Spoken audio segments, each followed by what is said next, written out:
I really had to get into the nitty gritty of what was going on. Like, what are my core beliefs? Yeah. You know, what is making me think this way, and recognizing all that. And that was such a part of my journey. Yeah, the willingness that we must have Mm-hmm. to go to those dark places, Mm-hmm. regardless of what we may find, right? Because that's where alcoholism takes us, right? Is to the end, to the jumping off point.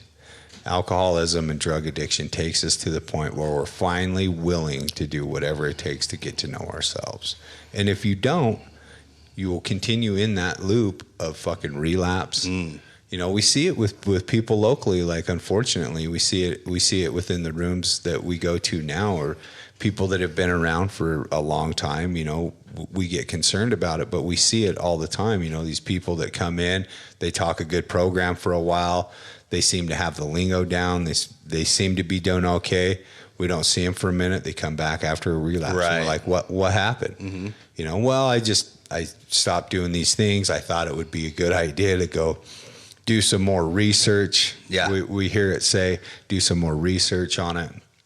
And the crazy thing about it is that it's not necessary. It's not necessary. Relapse is not necessary, but it's part of it.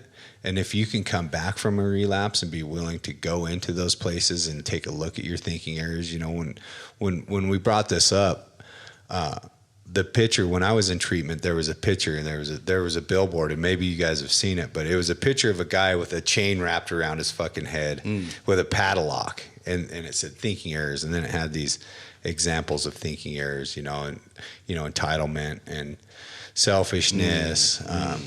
You know, there are these certain ones, and I have those. Oh yeah. Right? Like, entitlement's a big one for me. Me too. And I wish the very best for all of us in the ability to study what thinking errors are, you know, talk about them, recognize them, move past them, and then continue that work. Because for whatever reason, I have this disease, this dis-ease inside of my mind that's constantly looking for a way past my, you know, for the weakest point in my wall, wherever my program lacks, whether it's one of those things in the morning, or communication, or fatigue, or whatever. Like, this thing is just fucking constantly trying to get in and just destroy my spirituality, my joy, my comfort, my freedoms, and all those things inside of myself.